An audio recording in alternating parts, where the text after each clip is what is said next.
Hello, all of you. And first of all, thanks Sandhya for requesting this topic. I'm really sorry for the delay, but because of some personal problem, I could not make this video earlier. I assure you that I will be regular in uploading the videos. And second thing, आपकी finance accounting strategic management general management के related जो भी videos है, जहाँ भी आपको कोई problem आ रही है, कोई टॉपिक आपको नहीं समझ आ रहा, आप हमें कमेंट बॉक्स में मेंशन कीजिए. We will try to make video और आपको आसान लैंग्वेज में इजी वर्ड्स में वो समझाने की कोशिश करेंगे सो दैट आपकी ग्रोथ के साथ किसी और की भी ग्रोथ हो सके, वो भी लर्न कर सके. ऐसे ही आप हमारे चैनल को प्यार देते रहिए. डू शेयर कमेंट और इस चैनल को ज़्यादा से ज़्यादा आप लाइक कीजिए, सब्सक्राइब कीजिए और अपने कमेंट्स देते रहिए सो दैट जो भी आपकी प्रॉब्लम्स हैं, जहाँ भी आपको कोई पर्टिकुलर टॉपिक नहीं समझ आ रहा, हम उस पर वीडियो बना सकें. And now coming to this video, today we will be discussing Berlow's model of communication. The brief overview is this model is that ये जो मॉडल है बर्लोस ने दिया, ये आपको उसने बेसिक जो कम्युनिकेशन की प्रोसेस है, जितने भी कम्युनिकेशन प्रोसेस में कंपोनेंट्स होते हैं, उसने बहुत ही सिंपल लैंग्वेज में हमें समझाने की कोशिश की है. और जो इसमें बर्लोस के साथ SMCR स्टैंड कर रहा है, वो बेसिकली जितने भी कंपोनेंट्स हैं कम्युनिकेशन प्रोसेस के जो बर्लोस ने कंसीडर किए थे, that is sender, messenger, channel और रिसीवर. ये 4 कंपोनेंट जो उन्होंने कंसीडर किए थे, वो उसी को रिप्रेजेंट कर रहा है, जिसे हम आगे फर्दर डिस्कस करेंगे in the further video. And ये जो मॉडल है, ये एम्फोसाइज करता है कोडिंग और डिकोडिंग को, जो हम वीडियो में आगे डिस्कस करेंगे वो क्या होती है. और कोडिंग और डिकोडिंग बताने के कारण ये बहुत ही एफिशिएंट मॉडल है जो आज भी कम्युनिकेशन प्रोसेस में यूज़ हो रहा है. अब फर्स्ट डिस्कस करते हैं कि इस मॉडल की ब्रीफ हिस्ट्री क्या है. अब बेसिकली ये जो मॉडल है शैनन वैरन वीवर का जो मॉडल था, जो हमने पहले डिस्कस किया था, उसी मॉडल को बेस लेकर इसको बर्लोस ने डेवलप किया था और उसने फर्दर कंपोनेंट्स इसमें ऐड करके एक कम्युनिकेशन प्रोसेस कंप्लीट कर दी थी. ये मॉडल 1960s में उन्होंने दिया था. ये मॉडल भी लीनियर कम्युनिकेशन का मॉडल है, means that there is a one way communication, only 2 way communication इसमें भी नहीं है. और ये सेंडर रिसीवर फ्रेमवर्क के ऊपर जो बेस है, इसलिए आज भी कम्युनिकेशन प्रोसेस में बहुत ज़्यादा फ्रीक्वेंटली यूज़ होता है. अब ये मॉडल है क्या, ये आपको डायग्राम क्लियरली एज सोर्स, फिर मैसेज आता है, फिर चैनल होता है और रिसीवर होता है. अब 1 बाय 1 इस कंपोनेंट को डिस्कस करते हैं और साथ में हम ये भी डिस्कस करेंगे इनकोडिंग और डिकोडिंग क्या होती है. तो फर्स्ट और इनके सोर्स में फर्दर जो कम्युनिकेशन स्किल्स हैं, एटीट्यूड है, ये कैसे इन्फ्लुएंस करती है. So directly coming to the first component, that is sender. तो सेंडर कौन होता है? Sender is the source of the message और द पर्सन जो ओरिजिनेट करता है मैसेज को, जो स्टार्ट करता है मैसेज को, वो सेंडर आ गया. ठीक है. और यही पर्सन जो होता है रिसीवर को कुछ मैसेज सेंड करना चाहता है, तो he is the first component. अब इसको कौन कौन सी चीज़ें जो सेंडर को इन्फ्लुएंस करती हैं, तो फर्स्ट आ गया कम्युनिकेशन स्किल.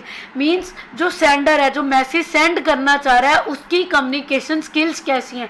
ये बोलने तक सीमित नहीं है, मींस वो रीड क्या कर सकता है, राइट क्या कर सकता है, उसकी प्रेजेंटेशन स्किल कैसी है, वो सारी इसमें इंक्लूडेड है. एंड नॉट ओनली उसकी लिसनिंग स्किल्स कैसी हैं, ये भी हम इंक्लूड करते हैं. फिर जो पर्सन मैसेज सेंड कर रहा है, उसका एटीट्यूड टुवर्ड सेल्फ क्या है. ठीक है, वो खुद को लिए क्या एटीट्यूड रखता है. फिर रिसीवर की और कैसे है, और इन्वायरमेंट जो चेंज हो रहा है वो कैसे है. इसकी एग्जांपल मैं आपको बता सकती हूँ. अभी आपको कोविड के कारण बहुत सारे लोग मिलेंगे जो कुछ आपसे डिप्रेसिंग बातें करते हैं, लेकिन कुछ आपको पॉजिटिव होप भी देते हैं. तो उनका एटीट्यूड कैसा है. कुछ लोग जो पैसिमिस्टिक इन नेचर होते हैं, वो हमेशा पैसिमिस्टिक ही बातें करेंगे, आपको डराएंगे, नहीं नहीं ये तो ख़त्म ही नहीं होगा, ये ऐसे फॉर एवर रहेगा. लेकिन कुछ लोग जो पॉजिटिव इन नेचर होते हैं, वो आपको कहेंगे अरे यार वैक्सीन बन गया, थोड़े दिन वेट करो, 2-3 मंथ्स में अपने आप सब कुछ नॉर्मलाइज हो जाएगा, गो enjoy your life, lead a normal life. तो एटीट्यूड कैसा है उनका एनवायरनमेंट की ओर, वो इफेक्ट करता है मैसेज क्या वो कन्वे करें। नेक्स्ट आ जाता है उस पर्सन की नॉलेज कैसी है, means familiarity towards the subject. अब आप कोई इंजीनियर है, अगर वो मैकेनिकल इंजीनियर है तो वो अपने सब्जेक्ट में एक्सपर्ट है, लेकिन उसकी भी नॉलेज, हम सबकी एक नॉलेज, एक उसका भी एक बाउंड्री होती है। तो वो जो बाउंड्री होती है वो सेट करती है कि आपकी कम्युनिकेशन प्रोसेस कैसी है। अब मैं इंजीनियरिंग फील्ड से मैं उतनी ज़्यादा वाकिफ़ नहीं हूँ, I am not well versed with that, तो मेरी इंजीनियरिंग के प्रति जो नॉलेज होगी वो भी लिमिटेड होगी। तो उससे जो भी कोई कम्युनिकेट कर रहा है वो ऑब्वियसली मेरे लिए एक बाउंसर होगा। आई विल, चाहे वो कितना भी सिंपल वे में समझा रहा हो, मेरे को उसको अंडरस्टैंड करने में बहुत ज़्यादा डिफ़िकल्टी आने वाली है। तो नॉलेज कैसी है और आपकी सब्जेक्ट के प्रति फेमिलियरिटी कैसी है, वो डिपेंड आपकी कम्युनिकेशन प्रोसेस को वो अफेक्ट करता है। और चाहे जो कम्युनिकेटर है, जो सेंडर है, वो कितना भी इफेक्टिव क्यों ना हो, अगर आप नॉलेज आपकी रिस्ट्रिक्टेड है तो आपको कभी भी वो वैसे समझ में नहीं आएगा। नेक्स्ट आ जाता है सोशल सिस्टम। ये आपने कुछ नया ही देखा होगा इस मॉडल में, जो हमारे पिछले मॉडल्स में नहीं था। तो बर्लोस का कहना था कि किसी भी कंट्री के या जहाँ पर आपके रहते हो वहाँ पर लॉज कैसे हैं, रूल्स कैसे हैं, रिलीजन कैसी है, ठीक है, सोसाइटी के जो बिलीफ्स हैं वो भी हमारी कम्युनिकेशन प्रोसेस को अफेक्ट करते हैं। और जो सोसाइटी होती है वहाँ पर मैसेज कैसे कन्वे करना है वो सोसाइटी के बिलीव्स के कारण वो ज़्यादा अफेक्टेड होते हैं। लाइक इंडिया जो है एक बहुत ही रिस्ट्रिक्टेड सी सोसाइटी है, we are not that much open. तो यहाँ पर सेक्स की बातें करना ओपन में कोई भी आप उसको लाइक नहीं करते। अगर आप कुछ भी ओपनली बात करते हो सेक्स की, पीरियड्स की, मेंस्ट्रुअल थिंग्स की, that is considered as taboo in our society. तो सोशल सिस्टम कैसा है उससे इफेक्ट करती हैं जो आप बातें कन्वे करना चाहते हो। और रिलीजन के रिलेटेड हम लोग रिलीजन को लेकर बहुत ही रिजिड है। तो जैसे ही आप हिंदू रिलीजन के लिए कुछ बोलोगे, मुस्लिम के बारे में कुछ बोलोगे, there are an number of people in the society those will be affected. तो वैल्यूज़ कैसी हैं, बिलीफ कैसे हैं, रूल्स रेगुलेशन कैसे हैं। अब लॉज को लेकर जो अरब कंट्रीज हैं they are very restricted in nature, तो वहाँ के लॉज कुछ हो रहे हैं। यहाँ पर इंडिया में डेमोक्रेसी है तो यहाँ पर लॉज हम कुछ बोल भी सकते हैं। तो सोसाइटियल सोशल सिस्टम जो होता है वो भी इफ़ेक्ट करता है जो आप मैसेज कन्वे करना चाहते हो। नेक्स्ट आ जाता है कल्चर। तो कल्चरल डिफरेंस जो होते हैं नॉट ओनली जो आप मैसेज कन्वे करना चाहते हो उसको इफेक्ट करते हैं, बट आल्सो जो मैसेज अंडरस्टूड कर रहा है उसको भी अफेक्ट करते हैं, दैट इज रिसीवर। तो कुछ चीज़ें जो होती हैं, चाहे वो जेस्चर होंगे, कुछ साइंस हो गए, वो किसी कल्चर में उसका कुछ और मीनिंग है, दूसरे कल्चर में उसका कुछ और मीनिंग चला जाता है। ऐसे ही वर्ड्स को लेकर, तो कुछ वर्ड्स जो होते हैं पर्टिकुलर कल्चर में कुछ और मीनिंग कन्वे करते हैं, बट किसी और कल्चर में उसका कुछ और वर्ड का मीनिंग आ जाता है। तो इसीलिए आपको बहुत सोच समझ के आप किस तरह के पीपल को एड्रेस करते हो, आपको वो वर्ड बहुत पर्टिकुलर चूज़ करना पड़ते हैं, स्पेशली फॉर्मल कम्युनिकेशन के केस में। जैसे हम अगर अमेरिकन को ग्रीट करते हैं तो कुछ और वे है, लेकिन जब आप जापान में जाते हो उनका ग्रीट करने का वे कुछ और हो जाता है। तो आपको कल्चर को कंसीडर करना पड़ता है while communicating, specially in case of formal communication. Not only जो साइंस, जेस्चर्स, जो भी आप वर्ड्स पिक कर रहे हो रिटन कम्युनिकेशन में, चाहे ओरल में, वर्बल, आपके जितने भी साइंस हैं वो इफ़ेक्ट करते हैं। तो इसीलिए हमें ये बहुत ज़्यादा कंसीडर करना पड़ता है। अब नेक्स्ट कंपोनेंट जो आपने मॉडल में देखा था दैट इज सोर्स के बाद क्या आ रहा है, इनकोडिंग। तो इनकोडिंग क्या होता है, इनकोडिंग बेसिकली जो इंडिविजुअल है, द इंडिविजुअल कौन आएगा इस केस में, दैट इज सेंडर। तो सेंडर अपने थॉट्स जो वो जनरेट करेगा उसको, जो मैंने आपको पहले ही फैक्टर बताए, वो इन्फ्लुएंस करेंगे। तो उन थॉट्स को वर्ड में कन्वर्ट करने के लिए जो प्रोसेस होती है that is known as encoding. Encoding के थ्रू ही सेंडर अपनी थॉट्स को जो वो कन्वे करना चाहता है, चाहे रिटर्न कम्युनिकेशन हो चाहे ओरल कम्युनिकेशन हो, वो एक तरह से लेकर आता है। तो एनकोडिंग के बाद जैसे ही वो अपनी थॉट्स को वर्ड्स में ले आता है तो नेक्स्ट कंपोनेंट जो आ जाता है मैसेज एक क्रिएट हो जाता है थॉट्स को वर्ड्स में आने के बाद। तो मैसेज क्या हो गया, substance that is being send by the sender to the receiver. Sender जो रिसीवर को मैसेज कन्वे करना चाहता है, चाहे वो ऑडियो फॉर्म में हो, चाहे वो टेक्स्ट हो, चाहे वो वीडियो हो, चाहे वट एवर कम्युनिकेशन मोड जो हो सकता है, कुछ भी हो सकता है, तो वो सारा जो मैसेज कन्वे करता है। अब मैसेज में क्या चीज़ें इंपॉर्टेंट है, कंटेंट, बिगिनिंग से लेकर एंड तक आप क्या कन्वे करना चाहते हो वो सारा कंटेंट आ जाएगा। जैसे इस वीडियो का कंटेंट जो मैंने आपको बर्लस मॉडल ऑफ कम्युनिकेशन लिया है, इसके एंड तक whatever I am saying to you, और जो भी आप इस पीपीटी में पढ़ रहे हो that is part of the content. फिर एलिमेंट्स क्या आ गया, एलिमेंट्स में वर्बल नॉन वर्बल थिंग्स दोनों आ जाती है, दैट इज साइन लैंग्वेज जो मैं यूज कर रही हूँ, whatever I am saying to you, written जो भी इस पीपीटी में लिखा हुआ है। और अगर मैं आपके सामने प्रेजेंट कर रही होती तो मेरी बॉडी लैंग्वेज, मेरी हैंड मूवमेंट, मेरे जेस्चर्स, ये सारा भी पार्ट होता, एलिमेंट्स कंसीडर करता है। नेक्स्ट आ जाता है treatment. Treatment is the way in which message is conveyed, means आपको जो मैं मैसेज कन्वे कर रही हूँ उसको कन्वे करने का मेरा वे क्या है, मेरी वॉइस टोन क्या है, मैं आपको ऑर्डर दे रही हूँ कि समझा रही हूँ, फिर मैं आपको बहुत गुस्से से बोल रही हूँ कि या बहुत प्यार से बोल रही हूँ बेटा ये कर देना, तो वो that is the treatment. Treatment means आप जो भी वे यूज कर रहे हो मैसेज को कन्वे करने का। Treatment also effect the feedback of the receiver, और उसकी जो अंडरस्टैंडिंग होती है, उसके जो नॉन वर्बल थिंग्स आ जाती हैं वो भी इसमें कंक्लूड हो जाती हैं, लाइक वॉइस टोन। नेक्स्ट आ जाता है स्ट्रक्चर। स्ट्रक्चर मीन जो आपको मैसेज कन्वे कर रहा है उसको कैसे अरेंज किया गया है। जैसे इस केस में पीपीटी, ये जो पीपीटी मैंने बनाई है उसका स्ट्रक्चर क्या है, मैं कोई अरेंज वे में बता रही हूँ या रैंडम ही आपको कुछ बोलना शुरू कर रही हूँ, तो वो स्ट्रक्चर जो होता है वो भी अंडरस्टैंडिंग को इफेक्ट करता है रिसीवर की।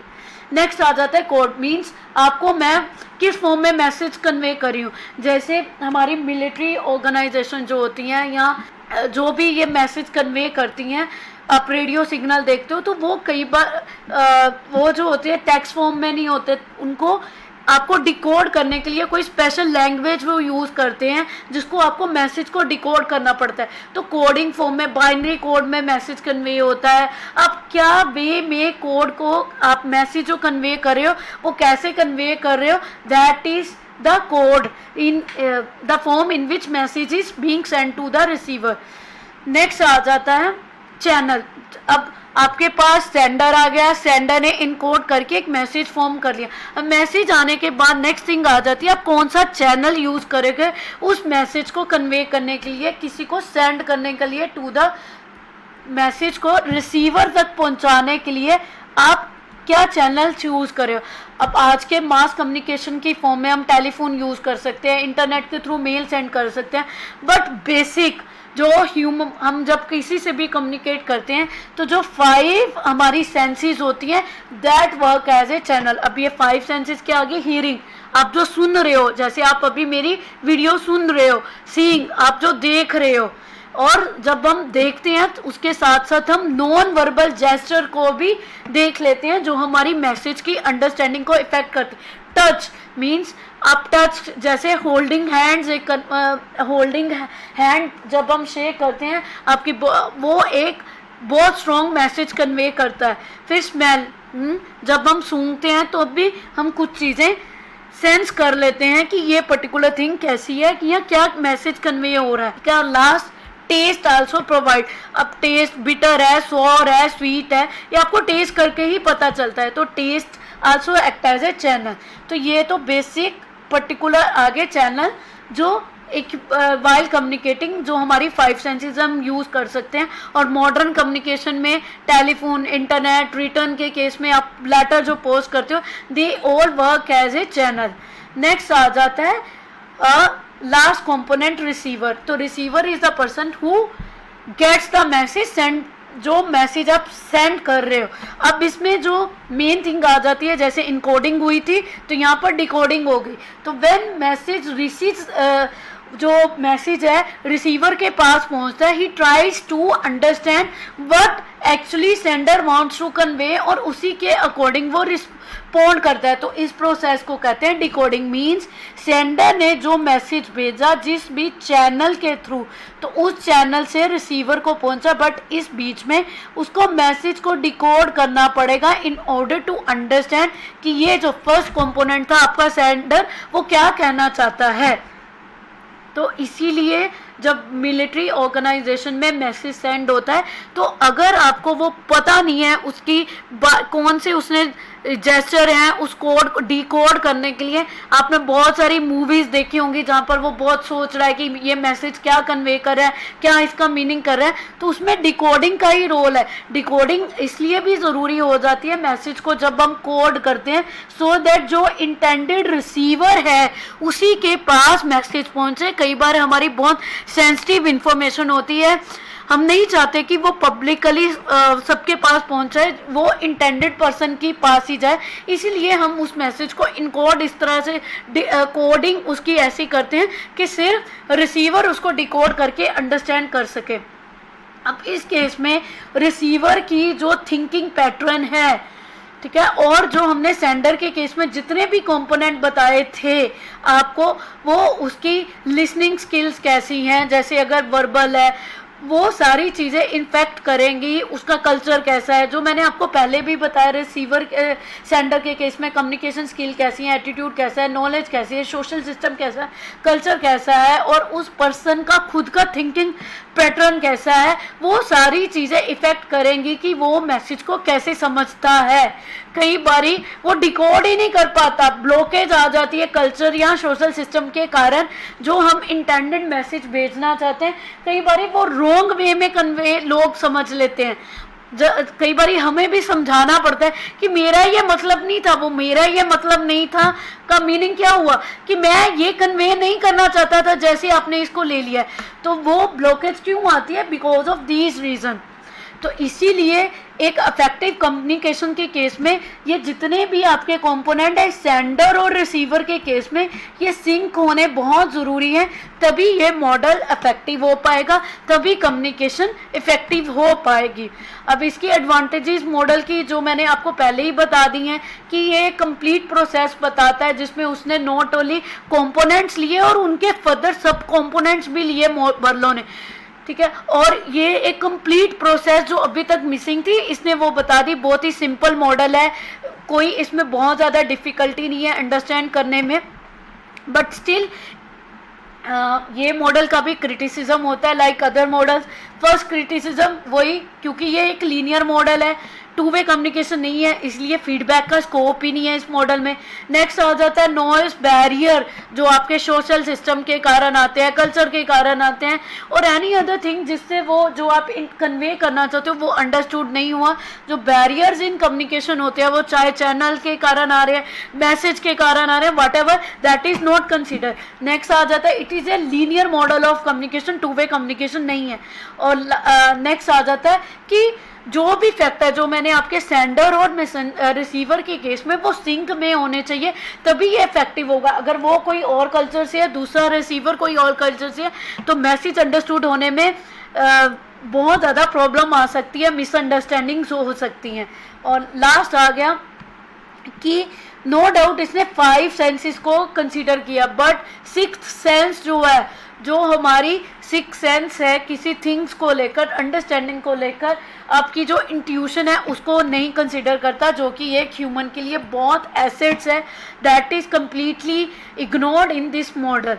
अब thank you for watching, do like, share and subscribe this channel, keep learning, keep growing। और ऐसे ही आप अपनी मैसेज सेंड करते रहिए, कमेंट करते रहिए, डू शेयर, ताकि हम आपकी जो भी आपकी प्रॉब्लम्स हैं उसको लेकर वीडियो बनाते रहिए। और आपकी एक कमेंट, एक लाइक, एक शेयर हमें बहुत ज़्यादा मोटिवेट करता है, और ये चैनल जो भी ग्रो कर रहा है, जितने भी सब्सक्राइबर आ रहे हैं, ये आपकी शेयरिंग, लर्निंग के कारण ही आ रहे हैं। Thanks for watching once again.